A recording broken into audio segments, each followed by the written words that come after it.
Okay, people will start with this new chapter of magnetism. Actually में CBSE में 12th portion में ये magnetism and matter है और आपका जस्ट स्टार्ट हुआ है मैग्नेटिज्म क्या होता है, ठीक है। So magnetism is again what type of a force, एक किस टाइप का फोर्स है, नॉन कॉन्टैक्ट फोर्स है। तो नॉन कॉन्टैक्ट फोर्स में जैसे हमने देखा कि आपके दो टाइप के फोर्सेस होते हैं, एक कॉन्टैक्ट फोर्स और एक नॉन कॉन्टैक्ट फोर्स। जब जो बॉडीज इन्वॉल्व हैं अगर उनके बीच में कोई मतलब there is no touch that is involve तो इनको हम बोलेंगे नॉन कॉन्टैक्ट फोर्स। जैसे आपका मैग्नेटिक फोर्स एक नॉन कॉन्टैक्ट फोर्स हो गया, दो मैग्नेट्स के बीच में they are not touching each other but they are exerting a force on each other, ठीक है। That force may be attractive और repulsive in nature depending on which poles are in the front, ठीक है। दूसरा होता है आपका electrostatic force जो एक पॉजिटिव और नेगेटिव चार्ज के बीच में होता है, या पॉजिटिव और पॉजिटिव चार्ज या नेगेटिव और नेगेटिव चार्ज के बीच में होता है। Again electrostatic force can be इधर पॉजिटिव और नेगेटिव इन नेचर। तीसरा होता है आपका न्यूक्लियर फोर्स। न्यूक्लियर फोर्स किस टाइप का होता है भाई साहब, आपके एटम्स के अंदर जो फोर्स होता है। तो ये सारे तमाम जो फोर्सेस आपको दिख रहे हैं, all these forces are what type of forces, आपके नॉन कॉन्टैक्ट फोर्सेस। और नॉन कॉन्टैक्ट फोर्सेस में इनवर्स स्क्वायर लॉ एप्लीकेबल है, ठीक है। सो नॉन कॉन्टैक्ट फोर्सेस में इनवर्स स्क्वायर लॉ एप्लीकेबल है, मतलब force will be inversely proportional to R का स्क्वायर, ठीक है। Force will be inversely proportional to R का स्क्वायर, डिस्टेंस का स्क्वायर। क्लियर है, समझ में आ रहा है ये? Okay, so we will talk about magnetism. Magnetism होता क्या है, ठीक है। What do you mean by the term magnet and magnetism, ठीक है। एसएल अरोड़ा के नोट से है and I think it's one of the best books that we can ever have in physics, ठीक है। तो इसमें आपका बहुत डिटेल में है कि कैसे हम मैग्नेटिज्म को समझते हैं, ठीक है।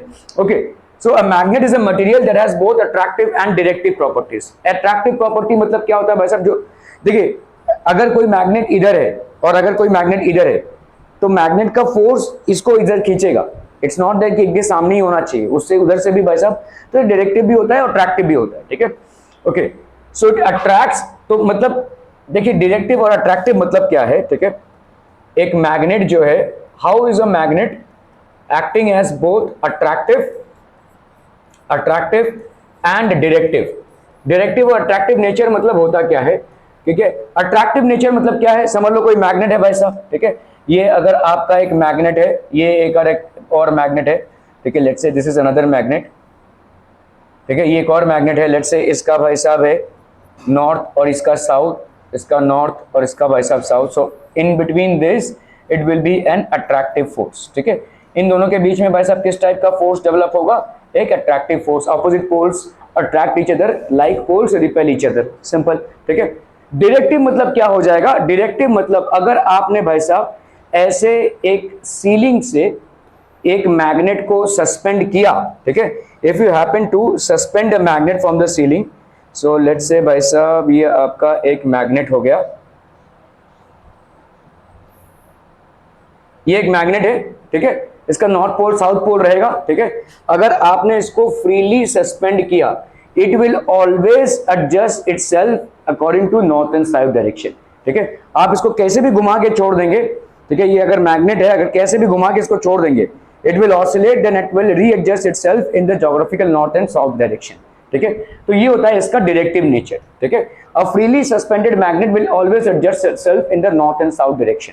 जैसे आपका कंपास नीडल होता है भाई साहब, वो है क्या, एक फ्रीली सस्पेंडेड मैग्नेट ही है। मतलब कंपास नीडल आपको डायरेक्शन कैसे दिखाता है, डायरेक्शन आपको दिखाएगा क्योंकि उसके अंदर जो वो अपने आप को फ्रीली सस्पेंडेड पोजीशन पे हमेशा ज्योग्राफिकल नॉर्थ और साउथ डायरेक्शन में अपने आप को रीएडजस्ट करेगा, ठीक है। एक्चुअली में एडजस्टमेंट कैसा होता है वो मैं आपको बता देता हूँ। समझ लो ये अर्थ है, अर्थ को हम एक मैग्नेट मानते हैं, ठीक है। अर्थ का जो मैग्नेटिक फील्ड है, इसके बारे में भी हम इस चैप्टर में पढ़ेंगे। फिलहाल के लिए इतना समझिए कि अर्थ का जो साउथ पोल होगा उसकी तरफ ये नॉर्थ आ जाएगा और अर्थ का जो नॉर्थ पोल होगा उसकी तरफ ये साउथ आ जाएगा, अपने आप को एडजस्ट करेगा। सो किसी भी फ्रीली सस्पेंडेड मैग्नेट, मतलब ऐसा जो मैग्नेट जो अपने आप में घूमने में फ्री हो, तो वो ऐसे अपने आप को ऑसिलेट करता हुआ भाई साहब डेफिनेटली इस तरह से अपने आप को प्लेस करेगा कि इसका नॉर्थ पोल अर्थ के ज्योग्राफिक साउथ पोल से और इसका साउथ पोल अर्थ के नॉर्थ पोल से रीअलाइन हो, ठीक है। This is known as the directive property of a magnet, this is known as the attractive property of a magnet, ठीक है। ओके, मैग्नेटिक मटेरियल्स होते हैं, तो हमेशा एक मैग्नेट मैग्नेटिक मटेरियल्स को अट्रैक्ट करेगा। What are these magnetic materials? Obviously made up of iron, cobalt and nickel. Pieces of iron, cobalt and nickel. This property of attraction, ये जो attraction की property है, इसको हम क्या बोलेंगे? Magnetism. When suspended freely, a long thin piece of magnet comes to rest nearly in geographical north-south direction. इसको हम बोलेंगे directive property. ठीक है? As early as 6th century BC, the Greeks had some knowledge of natural magnets. Thales of Miletus showed the pieces of a naturally occurring iron ore called lodestone. इसको हम basically क्या बोलते हैं भाई साहब? lodestone और magnetite और black iron. Fe3O4 होता है basically ये, ठीक है? This is also known as magnetite. ठीक है? Had the property of attracting small pieces of iron. The word magnetism originates from the place Magnesia, a province in the upper part of Greece, where this ore was found. तो यहाँ से भाई साहब magnesium की property evolve होती है. वैसे good night कहाँ चल रहा है?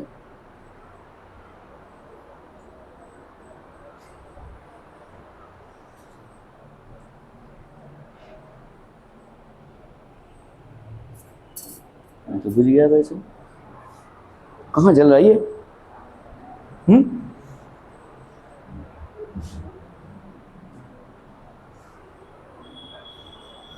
ओके चलिए.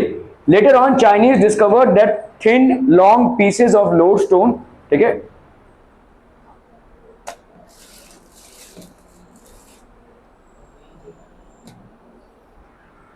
स्मेल आ रहा है ना? हाँ लेकिन किधर है? अगरबत्ती जलता हुआ तो कहीं नहीं दिख रहा है.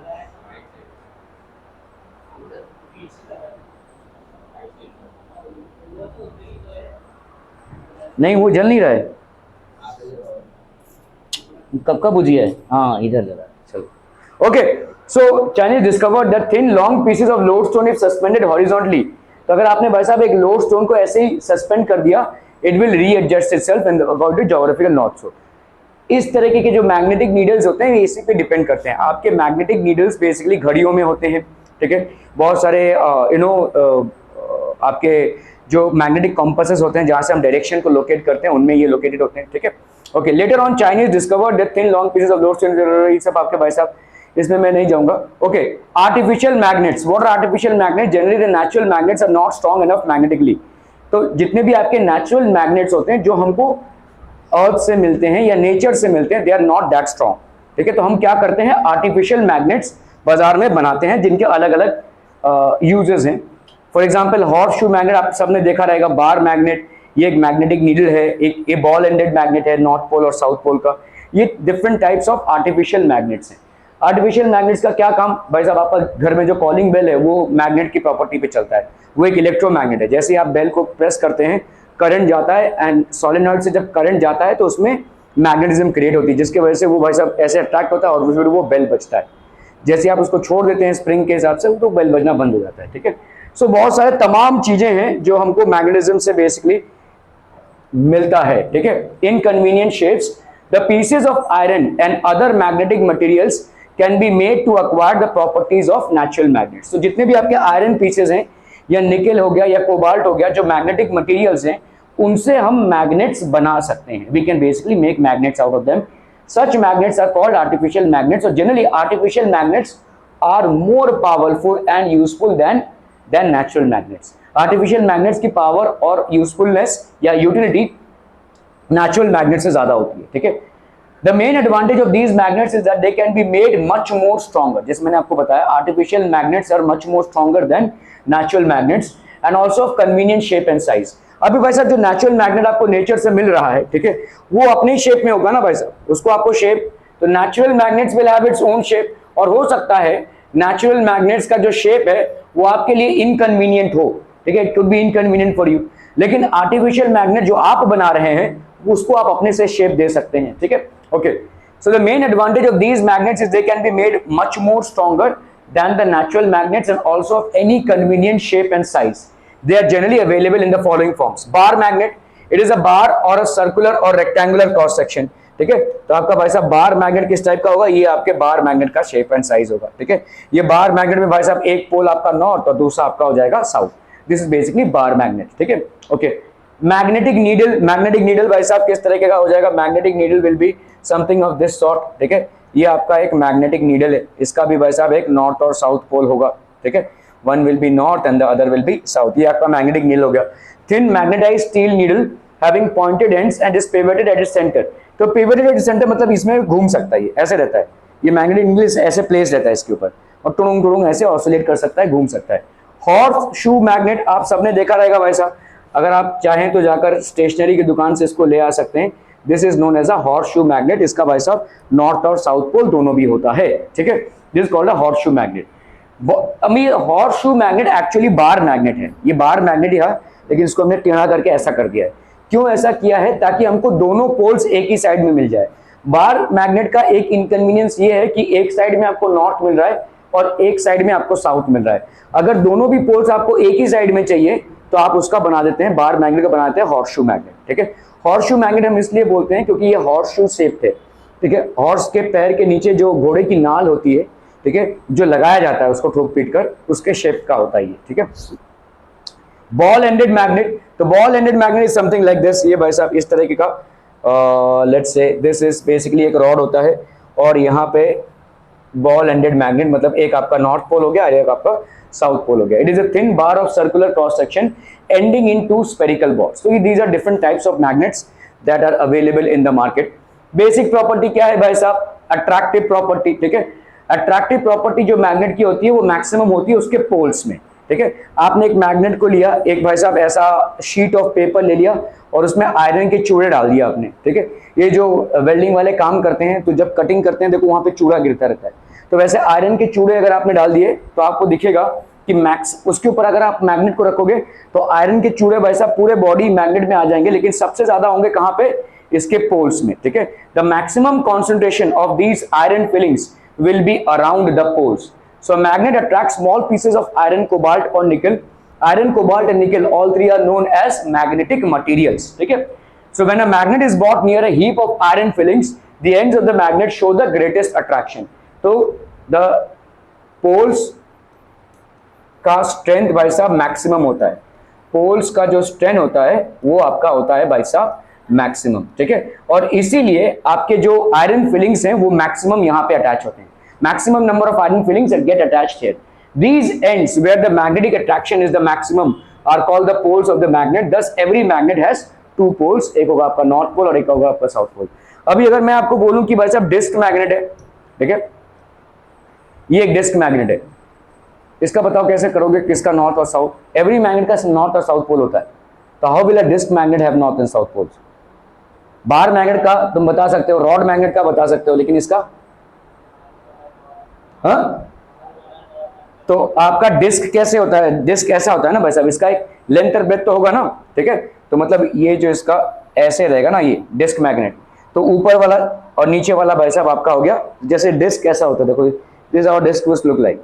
तो ये वाला सरफेस आपका हो जाएगा नॉर्थ और ये वाला हो जाएगा आपका south. That is how in a disc magnet north. But every magnet will have polarity.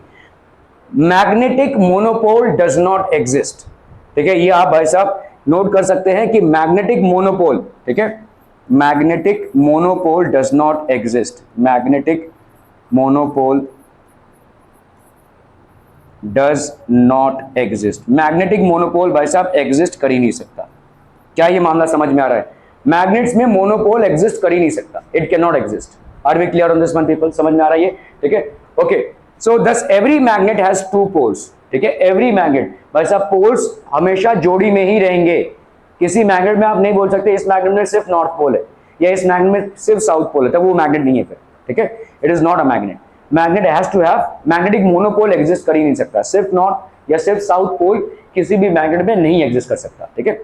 Directive property, जब आप भाई साहब किसी मैग्नेट को फ्रीली सस्पेंड करते हो तो it will always readjust itself in the north south direction, ठीक है।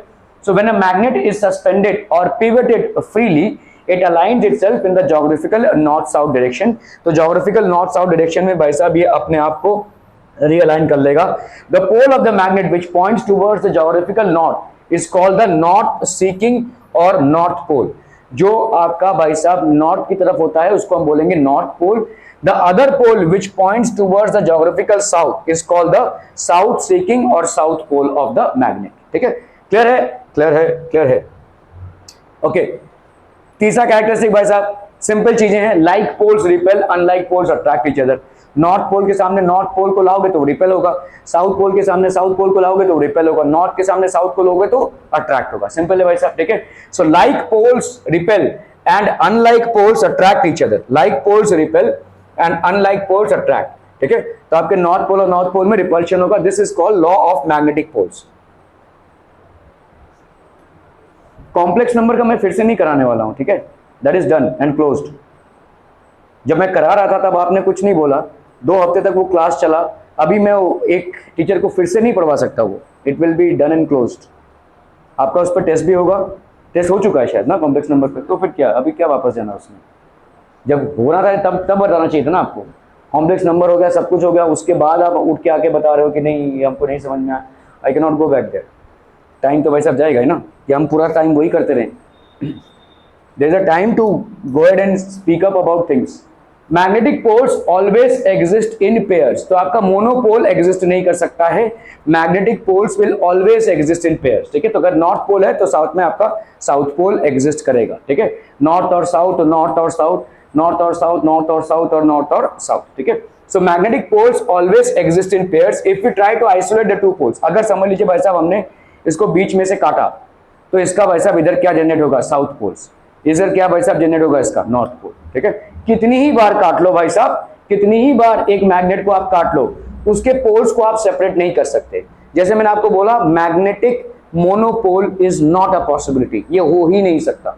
कभी आप किसी भी मैग्नेट को उठाकर नहीं बोल सकते कि ये सिर्फ नॉर्थ पोल वाला मैग्नेट है और ये सिर्फ साउथ पोल वाला मैग्नेट है। जब भी कोई मैग्नेट रहेगा उसमें नॉर्थ पोल भी रहेगा और साउथ पोल भी रहेगा, ठीक है। Middle each broken part is found to be a magnet with north pole and south pole at its ends. If we break these parts further, each part is again, कितनी बार काट लो भाई साहब, कितनी बार काट लो, यही सेम चीज आपको प्रोड्यूस होगी, ठीक है। Magnetic induction, a magnet induces magnetism in magnetic substances places near it. तो आपका भाई साहब अगर कोई मैग्नेट है और उसके आजू बाजू कोई मैग्नेटिक सब्सटेंस है जो आयरन, कोबाल्ट या निकल से बना होगा, तो जैसे उसके पास लाओगे तो वो भी एक मैग्नेट की तरह बिहेव करेगा। मतलब जैसे मान लो ये एक मैग्नेट है, इसके सामने हमने एक आयरन से बना हुआ चीज लाई, ये मैग्नेट नहीं है, दिस इज अ मैग्नेट। अभी ये भी एक मैग्नेट की तरह बिहेव करेगा, मतलब इसके सामने अगर आयरन फिलिंग्स रख दोगे तो ये आयरन फिलिंग्स इस आयरन के साथ चिपक जाएंगे। क्या ये मामला समझ में आ रहा है? तो इसमें क्या आ गई, इंड्यूस्ड मैग्नेटिज्म आ गई, इस मैग्नेट के चलते इसके अंदर मैग्नेटिज्म आ गई, ठीक है। और ये अभी जैसे इस मैग्नेट को हटा दोगे, ये it will cease to act as a magnet, ठीक है। Okay, so a magnet induces magnetism in a magnetic substance placed near it. This phenomena is called magnetic induction. When north pole of a powerful magnet is placed close to a soft iron bar, the closer end of the bar becomes south pole and the further end becomes north pole, ठीक है। तो अगर समझ लो भाई साहब ये एक bar magnet है, यहाँ पे भाई साहब नॉर्थ पोल है और साउथ पोल है, आप कोई आयरन बार को ला रहे हैं यहाँ पे, तो आयरन बार क्या हो जाएगा, इसका जब तक इसके फील्ड में रहेगा तब तक ये साउथ और ये नॉर्थ हो जाएगा, और ये तब तक एक मैग्नेट की तरह बिहेव करेगा, it will act as a magnet. Are we clear to this one people? समझ में आता हूं? बहुत बढ़िया। As a result the magnet attracts the iron bar, the induction precedes attraction, ठीक है। ये जो इंडक्शन, इंडक्शन मतलब क्या है, इसके अंदर मैग्नेटिज्म का आना, ठीक है। देखो ये तभी होगा जब अट्रैक्शन हो, ठीक है। इंडक्शन प्रीसीड्स अट्रैक्शन, मतलब आपके अंदर ये मैग्नेट, ये आपका आयरन बार के अंदर मैग्नेटिज्म आ गई है, अभी तक ये अट्रैक्शन नहीं कर रहा है, ठीक है। अभी ये फिल अट्रैक्शन करना चालू कर देगा, तो जो भी आयरन पीसेस रहेंगे इसके साथ भाई साहब चिपक जाएंगे, ठीक है। तो it is now starting to behave as a magnet. The moment you remove this, it will cease to act as a magnet, ठीक है। बहुत जोरों शोर से तू उबासी लेने की कोशिश कर रहा है, ठीक है। Okay, repulsion is a sure test of magnetism. तो भाई साहब देखो, अगर मैं बोलूं कि कोई चीज मैग्नेट है, ठीक है, उसको हम कैसे, देखो तुम अगर समझ लो यहां पे एक मैग्नेट है और यहां पे समझ लो भाई साहब इन दोनों में से कोई एक मैग्नेट है और कोई एक आयरन पीस है, ठीक है। तो भाई साहब अगर मैंने बोला कि ये अभी समझ लो कोई एक मैग्नेट है, लेट्स से 2 ऑब्जेक्ट्स दिए हैं आपको, इन दोनों में से कोई एक मैग्नेट है और कोई एक लोहा है। अगर मैं इसको इधर रखूं और इसके पास में लाऊं तो ये हमेशा चिपकेगा ही, है ना, ये हमेशा चिपकेगा ही। अगर समझ लो इनमें से कोई एक लोहा है तो वो हमेशा चिपकने ही वाला है, ठीक है। तो कैसे पता करेंगे कि कौन सा मैग्नेट और कौन सा लोहा है? कोई और दूसरे मैग्नेट को लेकर आओ, कोई और दूसरे मैग्नेट को लेकर आओ, जो दूसरा वाला मैग्नेट होगा वो इसको अट्रैक्ट भी कर सकता है और रिपेल भी कर सकता है कि नहीं। दूसरे वाले मैग्नेट को अगर मैंने ऐसे रखा और अट्रैक्ट किया तो इसका मतलब नॉर्थ और साउथ पोल सामने आ गए। और अगर भाई साहब रिपल्स हुआ तो अगर रिपल इन दोनों में से, तो हम क्या करेंगे भाई साहब, टेस्ट करने के लिए एक इनमें से कोई तो मैग्नेट है और दूसरा आपका आयरन पीस है, तो आप इसको करने के लिए कौन सा आयरन है कौन सा मैग्नेट, एक दूसरे मैग्नेट को लेकर आएंगे। तो आपको मालूम है कि ये क्या है, आपका मैग्नेट है। जो भी आपका क्या देगा, अट्रैक्शन प्लस रिपल्शन, तो वो क्या होगा, definitely that has to be a magnet. और जो आपको सिर्फ दे क्या, अट्रैक्शन इसके साथ, तो वो क्या हो जाएगा भाई साहब, आयरन या मैग्नेटिक मटेरियल, वो आपका आयरन हो जाएगा या मैग्नेटिक मटेरियल हो जाएगा। Are we clear to this one people? क्योंकि ये आपका रिपल्सन देगा और अट्रैक्शन भी देगा, ठीक है। अगर भाई साहब इसके सामने ऑपोजिट पोल आ गया तो अट्रैक्शन, इसके सामने लाइक पोल आ गया तो रिपल्शन, ठीक है। क्लियर है? यहां पे भाई साहब क्या होगा, अट्रैक्शन ही होगा, सिर्फ अट्रैक्शन ही होगा, रिपल्शन नहीं होगा, क्योंकि आयरन पीस है। आयरन पीस बेसिकली मैग्नेट नहीं है बट मैग्नेटिक मटेरियल है, तो नॉर्थ पोल से भी वो अट्रैक्ट होगा और मैग्नेट के साउथ पोल से भी वो अट्रैक्ट होगा। Are we clear?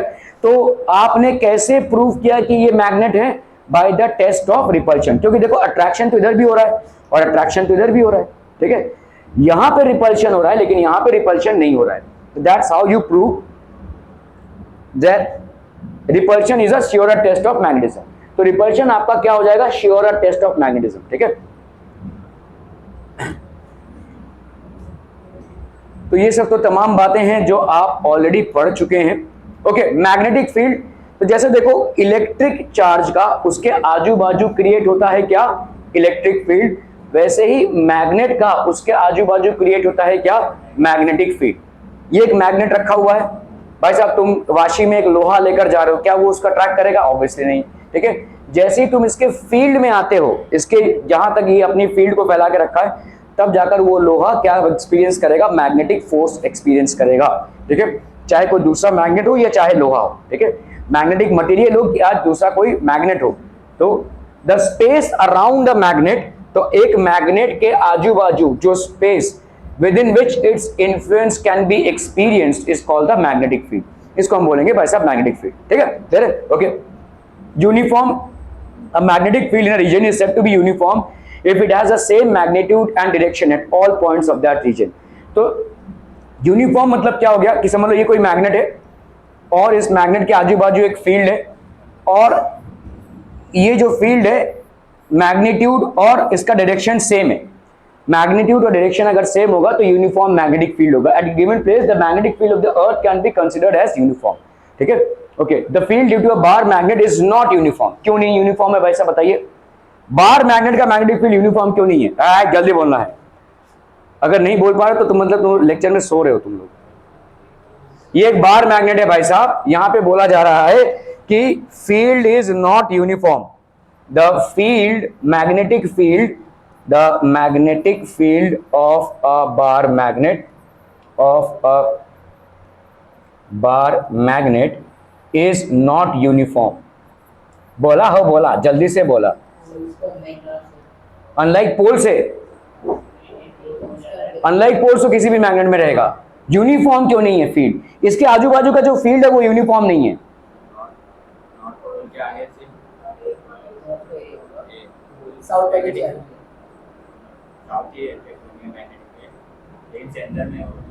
नहीं, फील्ड मतलब ये नहीं होता है, किसी दूसरे मैग्नेट से मैग्नेटिक फील्ड का कोई लेना देना नहीं है, ठीक है। मैं बोल रहा हूं आपका मैग्नेटिक फील्ड यूनिफॉर्म क्यों नहीं होगा। हाँ, तो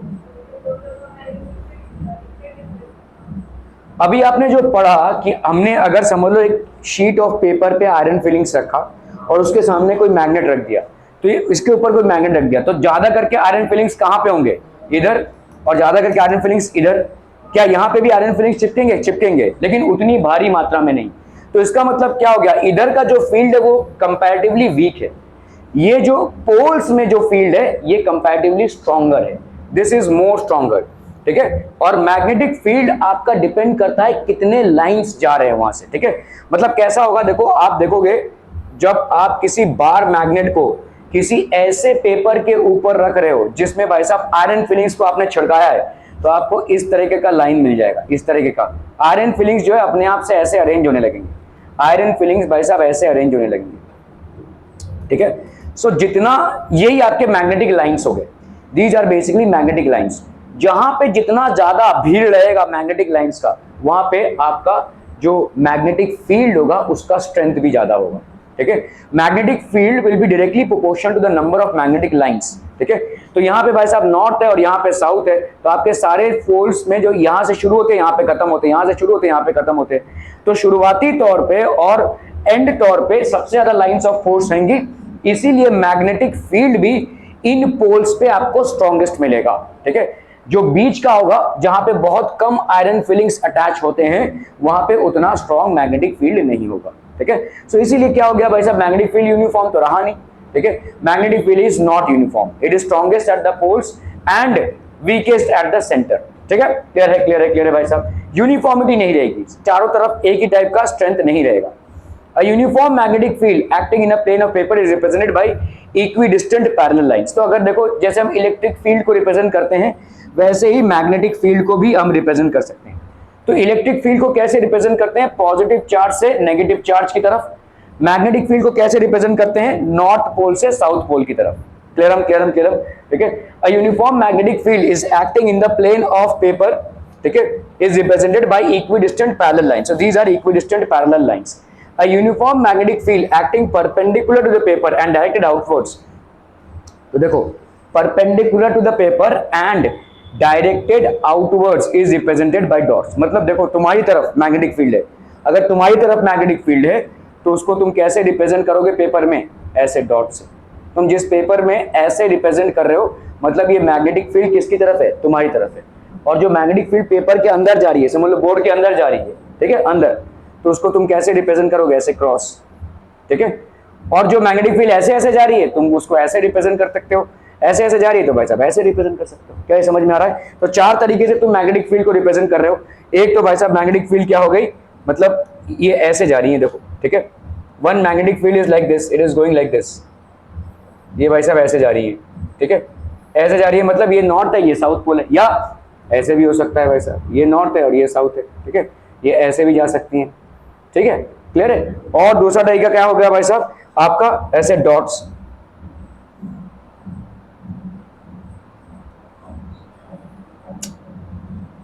ये आपके डॉट्स हो गए। तो डॉट्स मतलब क्या हो जाएंगे, ये मैग्नेटिक फील्ड्स हैं जो आपकी तरफ आ रहे हैं, ठीक है,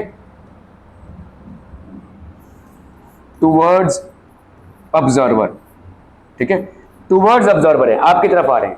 और अगर हम इसको क्रॉस क्रॉस में रिप्रेजेंट करें, ठीक है, away from the observer, so this will be what are people are, this will be away from observer, ठीक है, away from observer. Are we clear to this one people? समझम, okay. तो ये तो आपका रिप्रेजेंटेशन हो गया मैग्नेटिक फील्ड का, ठीक है। मैग्नेटिक पोल्स भाई साहब क्या होंगे, magnetic poles, these are regions of apparently concentrated magnetic strength. सबसे ज्यादा मैग्नेटिक स्ट्रेंथ कहां पे होगा, आपके मैग्नेटिक पोल्स में होगा, नॉर्थ और साउथ पोल में। और इसीलिए देखो सारा भीड़ जो है, जो आपके आयरन फिलिंग्स का है वहां पे जमा होता है, ठीक है, ओके, मैक्सिमम होता है। The poles of a magnet lie somewhat inside the magnet। एक चीज और जो आपको समझनी है वो ये है कि वैसा समझ लीजिए अगर मैग्नेट है, ये अगर एक मैग्नेट है तो आप क्या बोलेंगे, नॉर्थ इधर होगा और साउथ इधर होगा, ऐसा नहीं है, थोड़ा सा अंदर साउथ होगा और थोड़ा सा अंदर नॉर्थ होगा, ठीक है। It will not be touching the sides. मतलब देखो ये है, ये आपका समझ लो एक बार मैग्नेट है, नॉर्थ पोल इसको टच करता हुआ नहीं रहेगा और साउथ पोल भी इसको टच करता हुआ नहीं रहेगा, थोड़ा सा अंदर रहेगा, थोड़ा सा अंदर रहेगा, ठीक है। The poles of a magnet lie somewhat inside the magnet and not at its geometrical ends. एकदम ज्योमेट्रिकल एंड्स पे नहीं रहेगा, थोड़ा सा अंदर तक रहेगा, ठीक है, क्लियर है। Magnetic axis, the lines passing through the poles of a magnet is called the magnetic axis. तो ये आपका देखो नॉर्थ और साउथ पोल को ज्वाइन करता हुआ जो लाइन है उसको हम बोलेंगे मैग्नेटिक एक्सिस, ठीक है। नॉर्थ और साउथ पोल को एक बार मैग्नेट के अंदर जो नॉर्थ और साउथ पोल को ज्वाइन करता हुआ इमेजिनरी लाइन है उसको हम बोलेंगे मैग्नेटिक एक्सिस, ठीक है। मैग्नेटिक इक्वेटर, इक्वेटर क्या हो जाएगा भाई साहब, ये वाला, ठीक है, मैग्नेटिक इक्वेटर हो गया ये वाला। इस लाइन पे जो परपेंडिकुलर लाइन है उसको हम बोलेंगे इक्वेटर, मतलब एक्स और वाई एक्सिस डरना रहा, ठीक है। तो the line passing to the centre of the magnet and at right angles to the magnetic axis is called the magnetic equator of the magnet. Clear है? Are we clear on this one people? Magnetic length भाई साहब क्या हो जाएगा? The distance between the two poles. मतलब ये वाला distance देखो, ये वाला डिस्टेंस और ये वाला डिस्टेंस, आप ये ज्योमेट्रिकल लेंस को नहीं कंसीडर करेंगे, थोड़ा सा अंदर है भाई साहब, तो distance between the two poles, ठीक है, is called the magnetic length of the, it is slightly less than the geometrical length.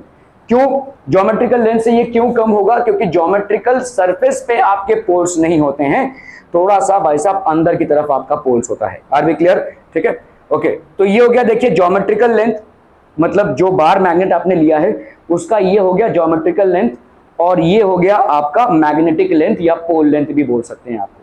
ठीक है, are we clear? Okay. So it is found that magnetic length upon geometrical length is approximately equal to 0.84. तो magnetic length आपका कम होगा किससे? Geometric length से. This is approximately equal to 0.84. Magnetic length upon geometrical length is 0.84. Clear है? Magnetic length मतलब क्या? जो एक्चुअल नॉर्थ और साउथ पोल में डिस्टेंस है किसी बार मैग्नेट के अंदर, और ज्योमेट्रिकल लेंथ मतलब उसका जो ज्योमेट्रिकल एक्चुअल जो स्केल से आप मेजर करते हैं वो लेंथ. ठीक है, ओके. तो जैसा भाई साहब आपने देखा कि इलेक्ट्रोस्टैटिक्स में आपका एक कूलम्स लॉ होता है, वैसे ही भाई साहब मैग्नेटिज्म में भी आपका एक कूलम्स लॉ होता है. ठीक है, तो पहली बात तो आप देखोगे अगर जितने भी नॉन कॉन्टैक्ट फोर्सेस होंगे, जितने भी आपके भाई साहब नॉन कॉन्टैक्ट फोर्सेस होंगे, ऑल नॉन कॉन्टैक्ट फोर्सेस का फंडामेंटल क्या है भाई साहब? नॉन कॉन्टैक्ट फोर्सेस में force will be inversely proportional to the square of the distance between the participating particles. ठीक है, तो जैसे आपने देखा भाई साहब ग्रेविटेशनल फोर्स एक नॉन कॉन्टैक्ट फोर्स है. ठीक है, तो यहाँ पे भाई साहब आपने देखा ग्रेविटेशनल फोर्स कितना होता है? G(m1 m2 अपॉन r का स्क्वायर. ये आप पढ़ चुके हैं भाई साहब. ठीक है, इस लॉ को हम क्या बोलते हैं? Inverse square law. ठीक है, ये न्यूटन का भाई साहब इनवर्स स्क्वायर लॉ है and is applicable to all particles having non contact forces. तो ये हो गया force of gravitation which will be G(m1 m2 by r square. फिर आता है आपका इलेक्ट्रोस्टैटिक फोर्स, ये कितना हो जाएगा बोलो? K Q1 Q2 upon r का स्क्वायर. ये Q1 Q2 क्या है भाई साहब? Q1 और Q2 ये भाई साहब हैं क्या? चार्जेस. ठीक है, तो दो चार्जेस हैं ये आपके भाई साहब, एक हो गया Q1 और दूसरा लेट से पॉजिटिव लिया आपने तो Q2, नेगेटिव लिया तो भी Q2. तो इनके बीच का डिस्टेंस लेट से r है, तो इनका भाई साहब इलेक्ट्रोस्टैटिक फोर्स क्या हो जाएगा? Electrostatic force will be equal to K into Q1 Q2 by r square. और ये K क्या होता है? होता है 1/4 पाई एप्सिलॉन नॉट, जिसकी वैल्यू होती है 9 into 10⁹9.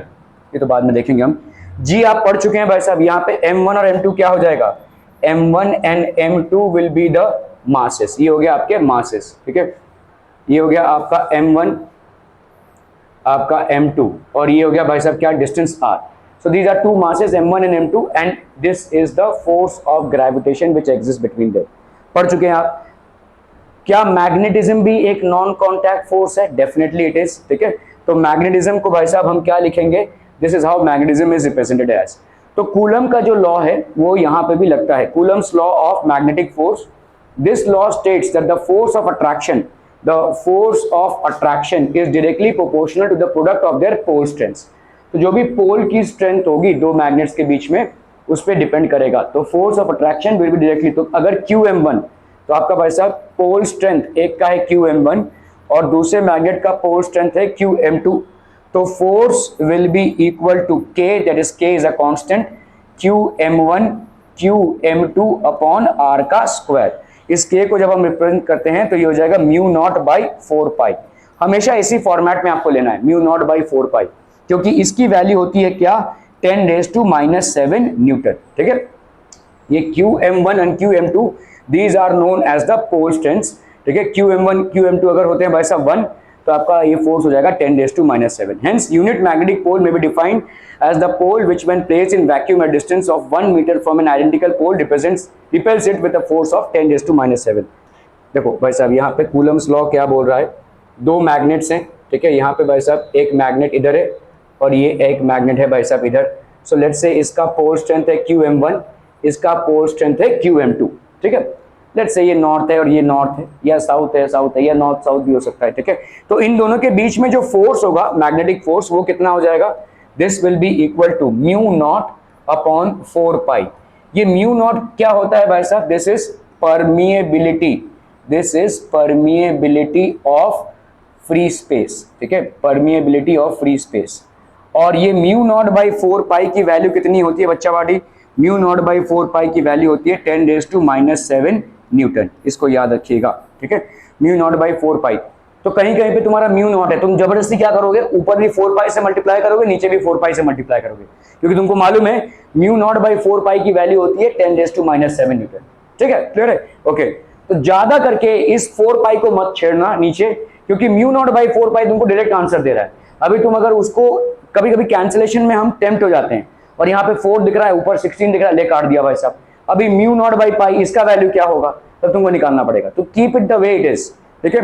In physics, in calculations, you have to be a little smart in placing things.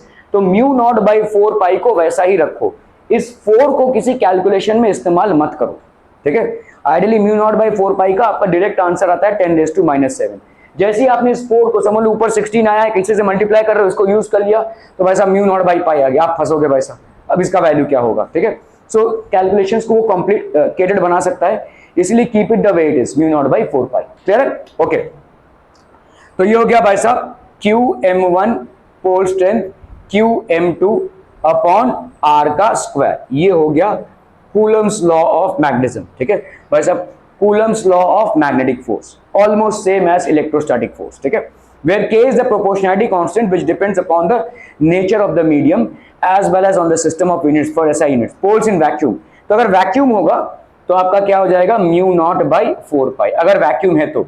अगर मीडियम आपका क्या है भाई साहब, मीडियम अगर आपका वैक्यूम या एयर है, तो आप भाई साहब म्यू नॉट बाई 4 पाई को क्या लिख सकते हैं, 10⁻⁻⁷ न्यूटन, क्लियर है, ओके। क्लियरम पीपलम, ठीक है, बहुत बढ़िया, कौन क्वेश्चनम, नो क्वेश्चनम, ओके। मैग्नेटिक डाइपोल का हो जाएगा रे, मैग्नेटिक डाइपोल हो जाएगा, ठीक है। व्हाट इज मैग्नेटिक डाइपोल, ठीक है। In electricity the fundamental simple is point charge. तो आपने देखा भाई साहब इलेक्ट्रिसिटी में इलेक्ट्रिक डाइपोल क्या होता है, ये प्लस ये माइनस, इनके बीच का डिस्टेंस हमने 2a ले लिया, तो इलेक्ट्रिक डाइपोल क्या हो जाएगा भाई साहब, Q × 2a, ये हो जाएगा इलेक्ट्रिक डाइपोल। इसी तरह से भाई साहब मैग्नेटिक डाइपोल होता है। इन इलेक्ट्रिसिटी द फंडामेंटल और simplest structure that can exist is a point charge. Here two equal and opposite charges separated by a small distance is known as the electric dipole, which is described by an electric dipole moment. तो electric dipole moment भाई साहब क्या होता है रे, this will B Q × 2a। हमेशा देखो 2 के मल्टीपल पे लेना है हमको, दो पॉजिटिव या नेगेटिव चार्जेस हैं, दो चार्जेस हैं आपके, ठीक है, एक Q तो दूसरा क्या होगा भाई साहब -Q। तो आप क्या लोगे भाई साहब, electric dipole moment will be equal to any of the two charges that is +Q या -Q × 2a।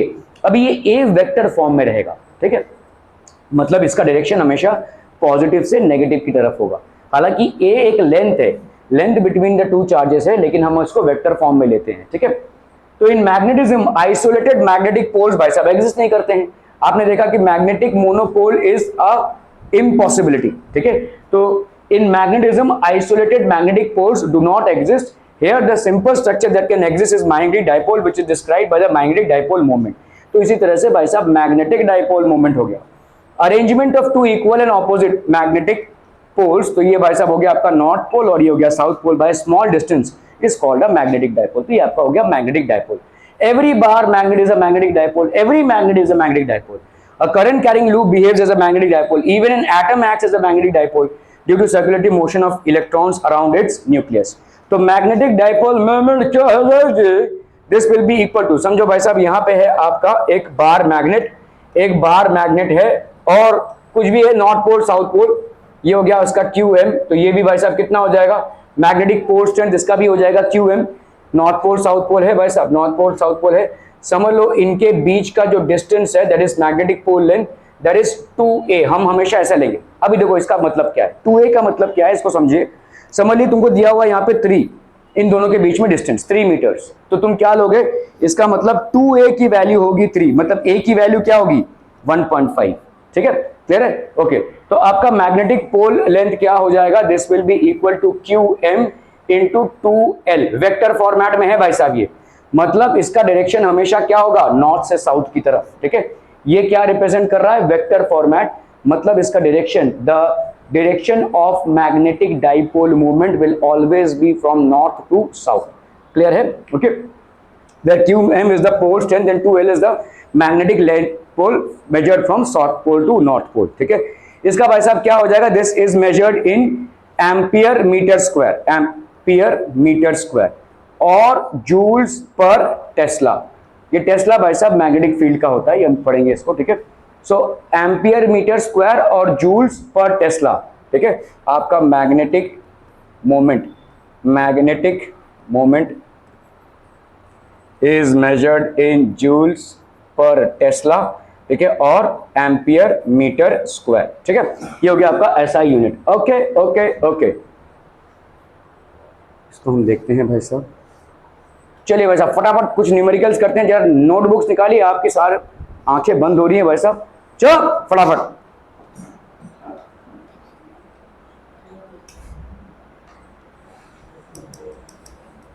लिख लेगी नहीं, भूल गया लिखना है इसमें, तूने शायद जमा किया है, हाँ तो उसमें लिख लेना, भूला नहीं है तू।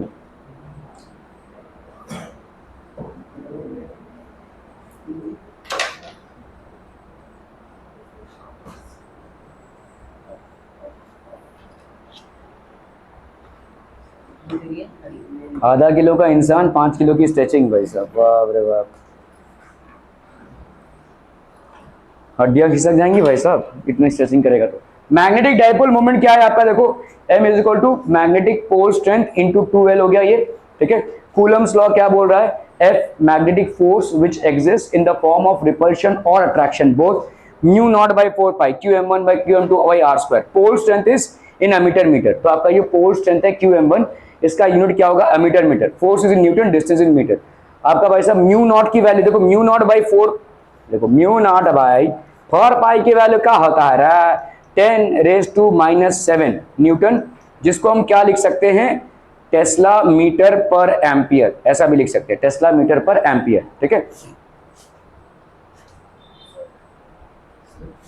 नोट करना है, डाउट है, इसको नोट करना है, कीजिए।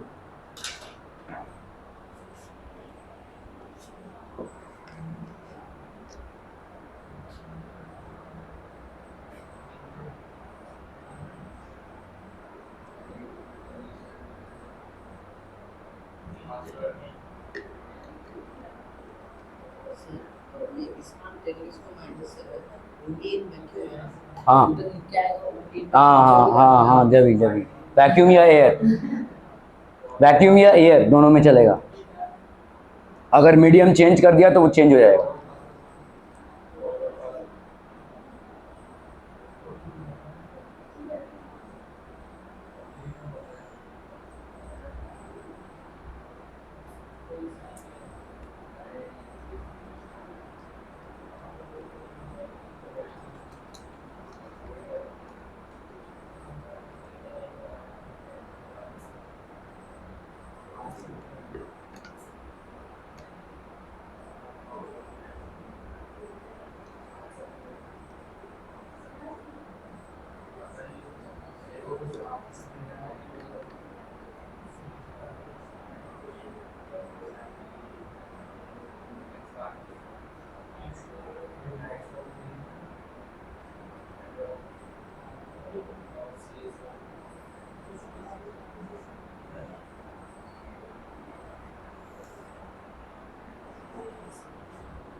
ओके चलिए भाई साहब यहाँ पे फटाफट यूनिट्स देख लेते हैं, क्योंकि यूनिट्स मैग्नेटिज्म में कंफ्यूजिंग हो सकते हैं, ठीक है।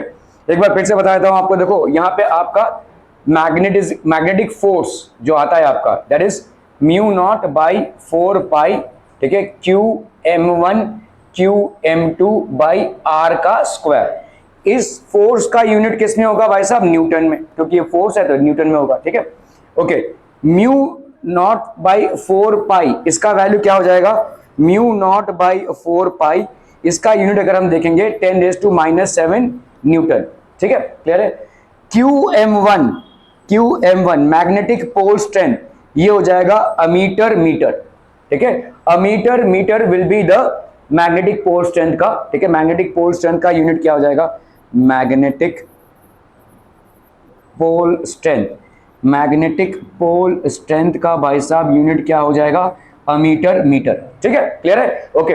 अभी आप जो यहां पे कर रहे हैं देखो, mu not by 4 pi, this is equal to 10⁻⁻7 newton, जिसको हम क्या लिख सकते हैं, 10⁻⁻7 टेस्ला मीटर पर अमीटर, ठीक है। म्यू नॉट बाई 4 पाई को, मतलब आप 1 न्यूटन को क्या लिख सकते हैं, 1 न्यूटन को आप लिख सकते हैं 1 टेस्ला मीटर पर अमीटर, ठीक है। 1 newton can be written as 1 tesla metre पर अमीटर, ठीक है। Tesla is the magnetic strength. Clear है, क्लियर है, क्लियर है। चलिए वैसा कुछ न्यूमेरिकल्स करते हैं, इजी न्यूमेरिकल्स हैं। देखो, 2 magnetic poles, one of which is 4 times stronger than the other, मतलब भाई साहब आपका QM2 का वैल्यू क्या हो जाएगा, ठीक है, 4 times exert a force of 5 gram force, ठीक है। 5 ग्राम फोर्स मतलब क्या हो जाएगा, देखो 5 ग्राम फोर्स कहीं कहीं पे आपको ऐसा दिया रहता है 5GF, ठीक है। 1 kg का फोर्स कितना होता है, 1 kg 1 kgf अगर मैं बोलूं तो 1 kg का फोर्स कितना हो जाएगा, ठीक है, 1 into 9.8, 1 kg into 9.8 Newton, that is 9.8 Newton हो जाएगा, या 10 न्यूटन भी आप लिख सकते हैं अगर नहीं दिया रहेगा तो, ठीक है। तो आपका 5 ग्राम फोर्स कितना हो जाएगा, पहले तो भाई साहब ग्राम है, इसको किलोग्राम में कन्वर्ट करो, तो 5 इंटू 10⁻³ kg इंटू जी की वैल्यू जो भी होगी 10, 9.8 जो भी होगी, ठीक है।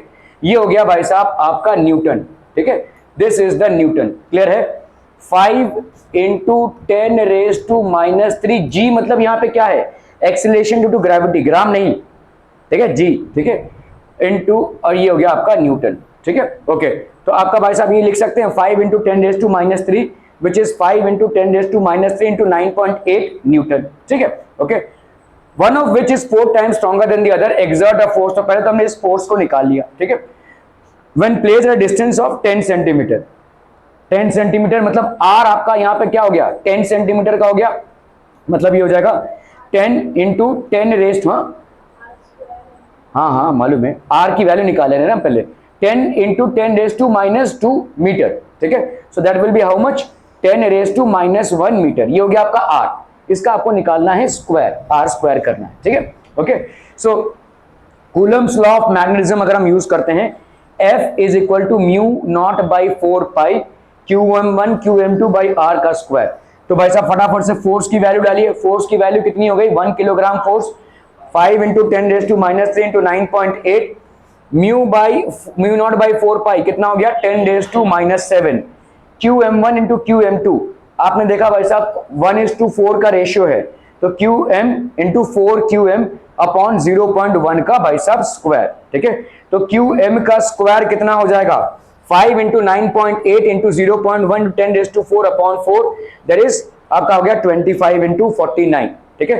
QM का देखो 9.8 इंटू 5 करेंगे तो कितना आ जाएगा 49, ठीक है, और 0.1 इंटू 10⁻⁴, देखो 10⁻⁴ है, अपॉन 4 कितना आ जाएगा, पहली बात तो ये 0.1 है, 0.1 को आप क्या लिख सकते हैं, 0.01 हो गया ना, 0.01 लिख सकते हैं, 0.01 का स्क्वायर, तो ये हो जाएगा कितना 0.01, दैट इज 1 इंटू 10⁻², ऊपर कितना है देखो 10⁻⁴, तो 10⁻⁴ इंटू 10⁻², ये कितना हो गया 100 बाई 4, तो 4/100 कितना हो गया 25, ठीक है।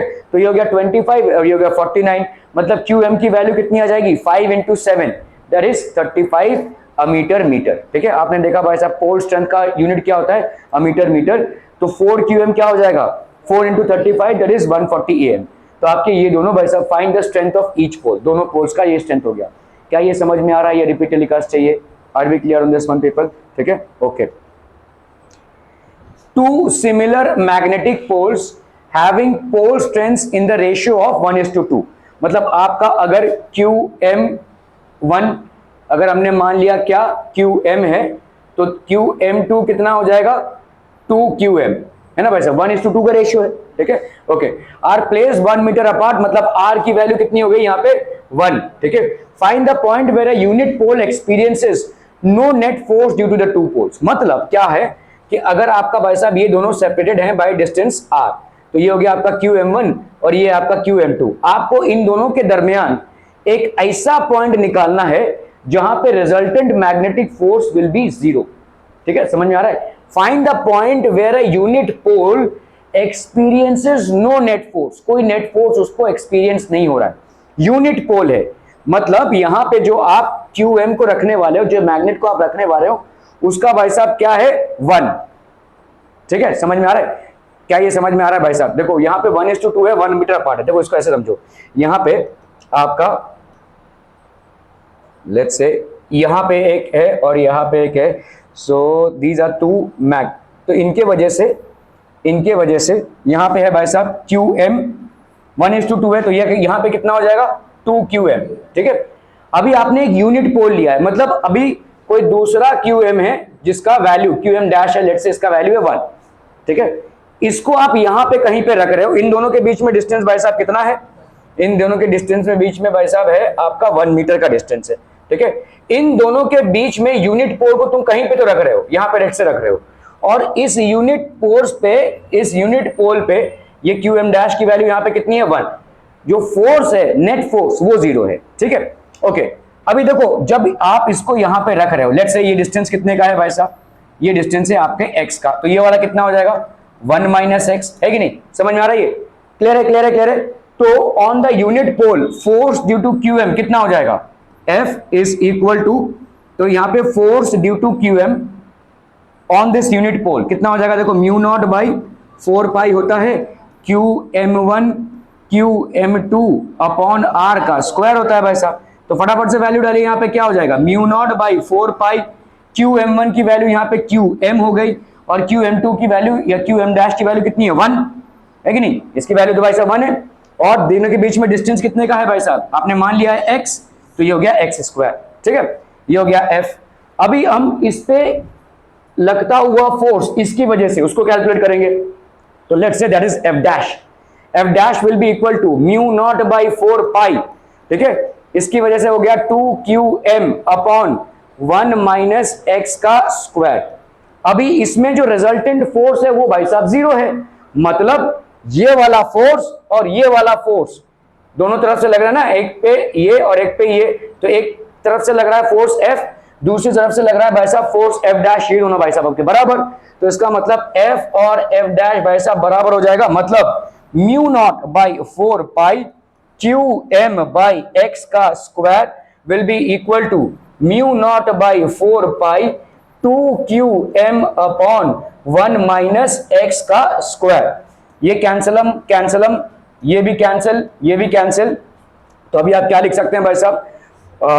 1 माइनस एक्स का square is equal to 2 of x का स्क्वायर, है ना? क्रॉस मल्टीप्लाई कर दो, यहां पे 1 बचा, तो 1 माइनस एक्स का square is equal to 2x का स्क्वायर।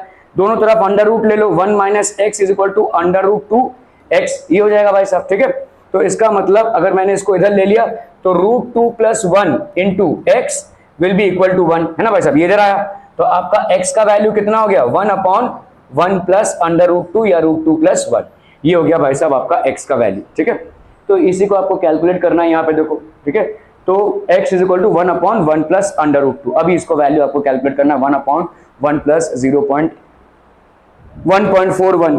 आपका x का वैल्यू क्या आ जाएगा भाई साहब? x का वैल्यू आ जाएगा 1 अपॉन 1 प्लस अंडर रूट 2, मतलब 1.41, तो इसकी वैल्यू आ जाएगी 0.414। ठीक है, are we clear to this one people? हम समझम। Okay okay okay. इसको आप कैसे कैलकुलेट कर सकते हो बताओ?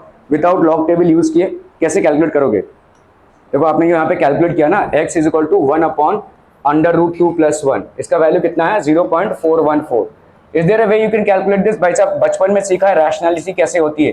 अंडर रूट 2 प्लस 1 है, अपॉन है, इसको टू मल्टीप्लाई कर दो अंडर रूट 2 माइनस 1 से, under root 2 minus 1।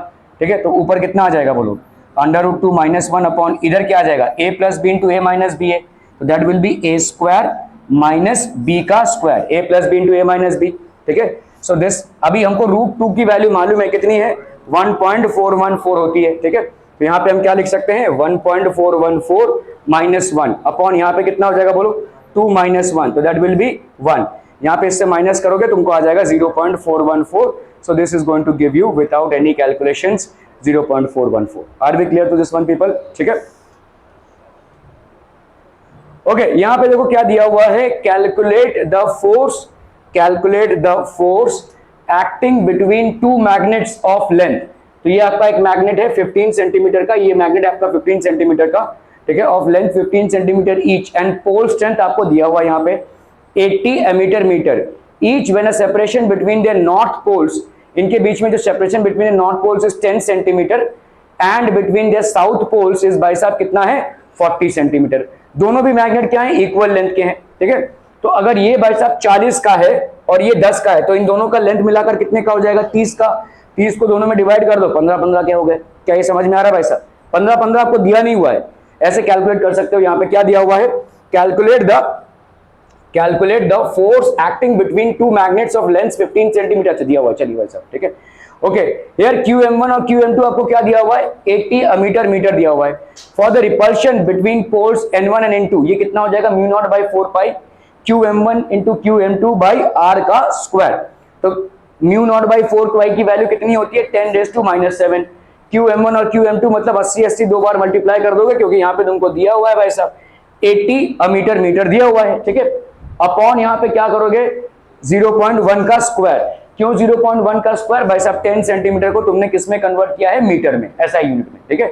So this is going to give you how much, 0.064 newton. Force of repulsion, अभी देखो नॉर्थ और नॉर्थ पोल में एक रिपल्शन होगा, क्या साउथ और साउथ पोल में भी एक रिपल्शन होगा, बिल्कुल होगा भाई साहब, लेकिन इनका डिस्टेंस बहुत बढ़ जाएगा। कैसे भाई साहब, इनका डिस्टेंस अभी जाना है,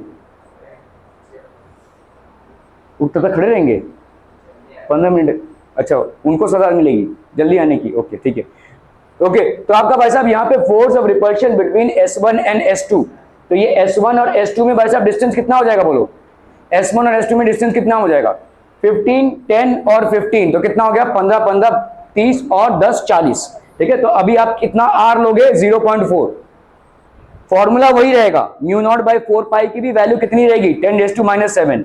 मैग्नेटिक पोल स्ट्रेंथ, जितना यहाँ पे पोल स्ट्रेंथ होगा उतना ही यहाँ पे भी पोल स्ट्रेंथ होगा, pole strength will be equally distributed.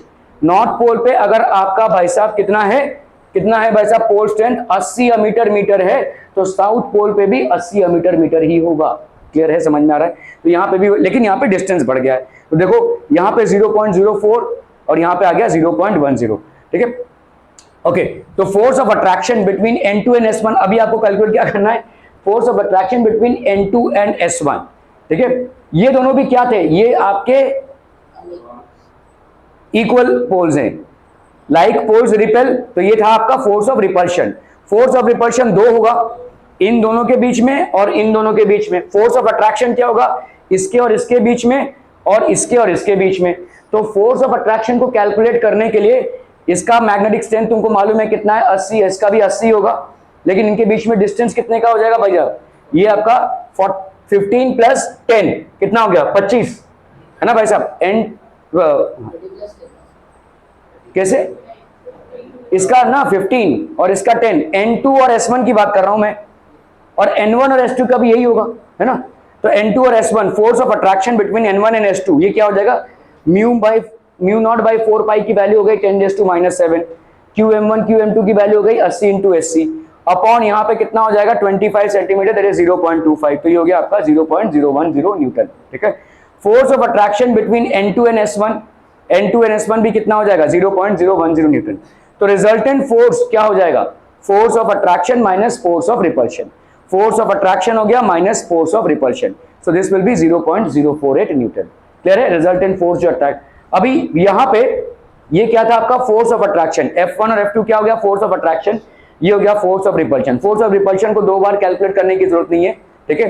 Force of attraction को 2 बार कैलकुलेट करने की, फोर्स ऑफ रिपल्शन को 2 बार कैलकुलेट करने की जरूरत है। एक हो गया आपका N1 N2 का और एक हो गया भाई साहब S1 S2 का, तो ये F1 और F2 हो गया।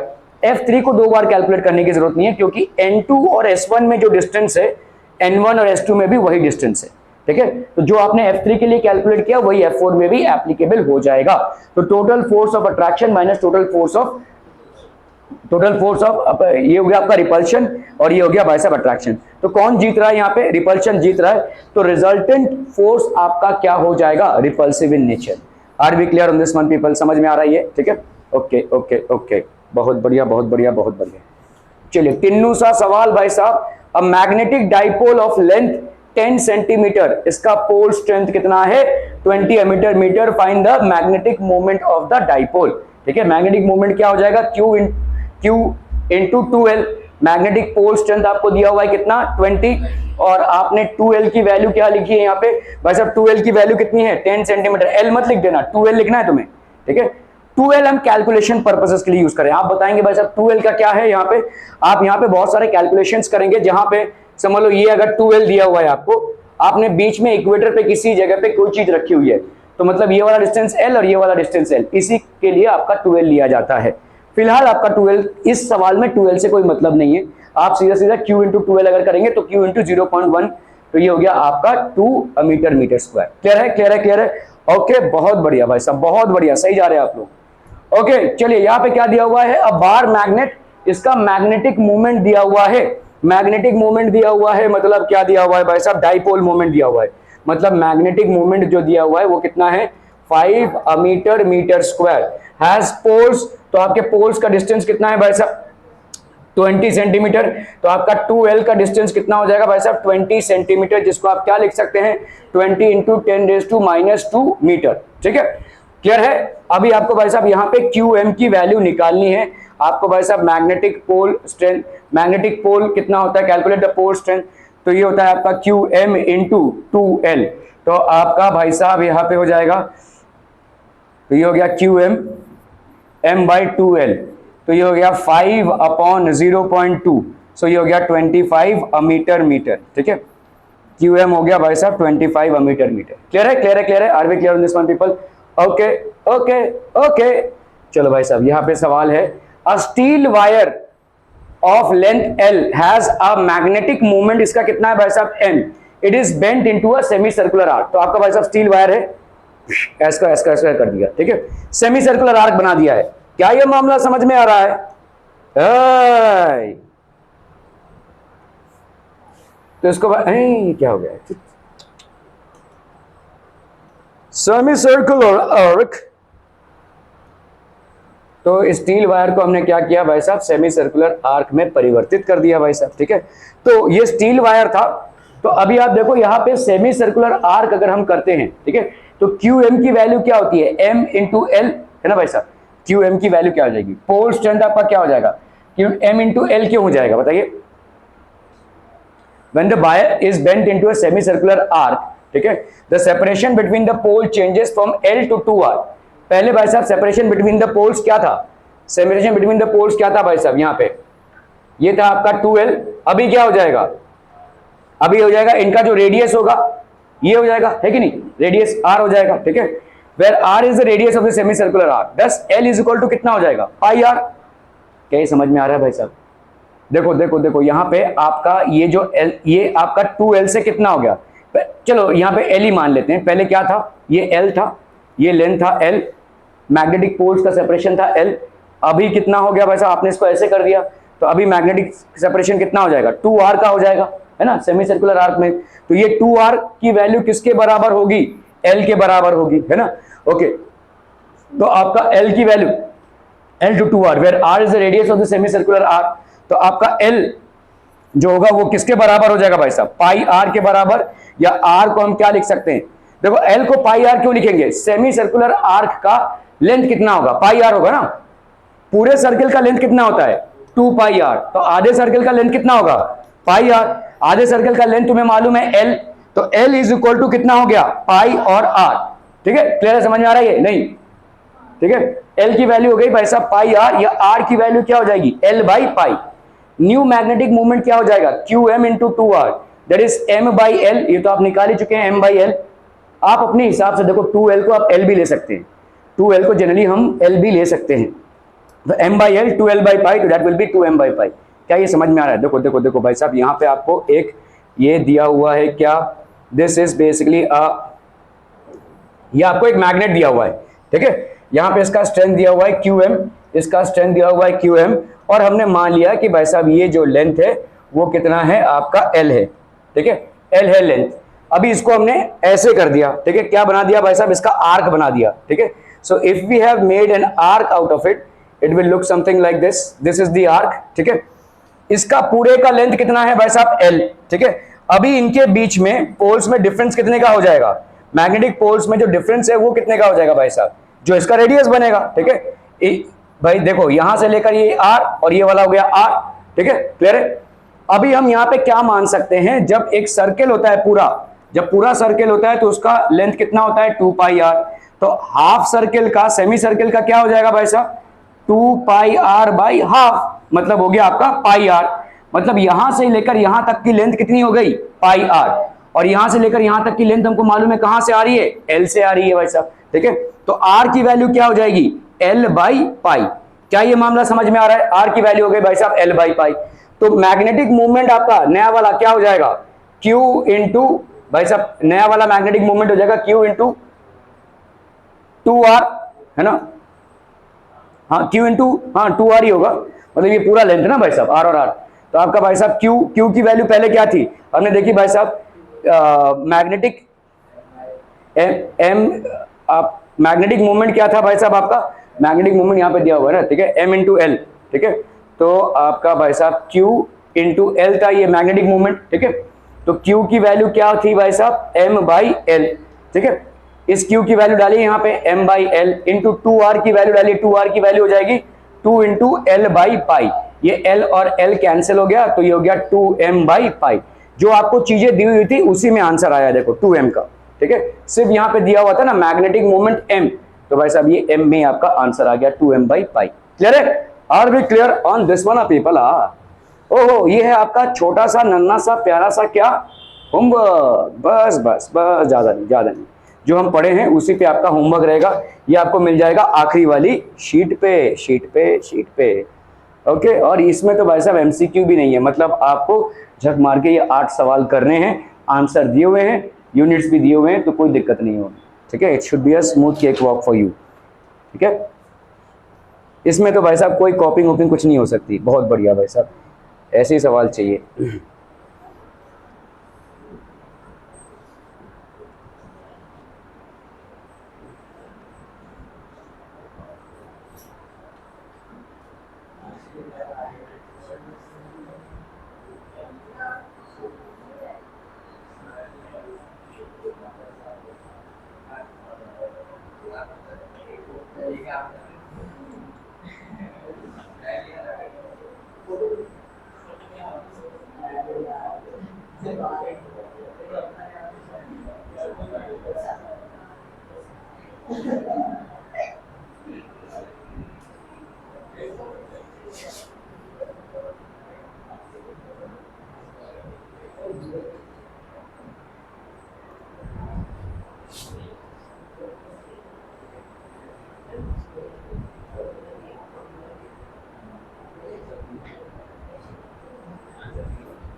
यार कितना टाइम लग रहा है।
ठीक है जाइए, मैंने लिंक शेयर किया हुआ है, लास्ट 2 पेज में होमवर्क रहेगा।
Read.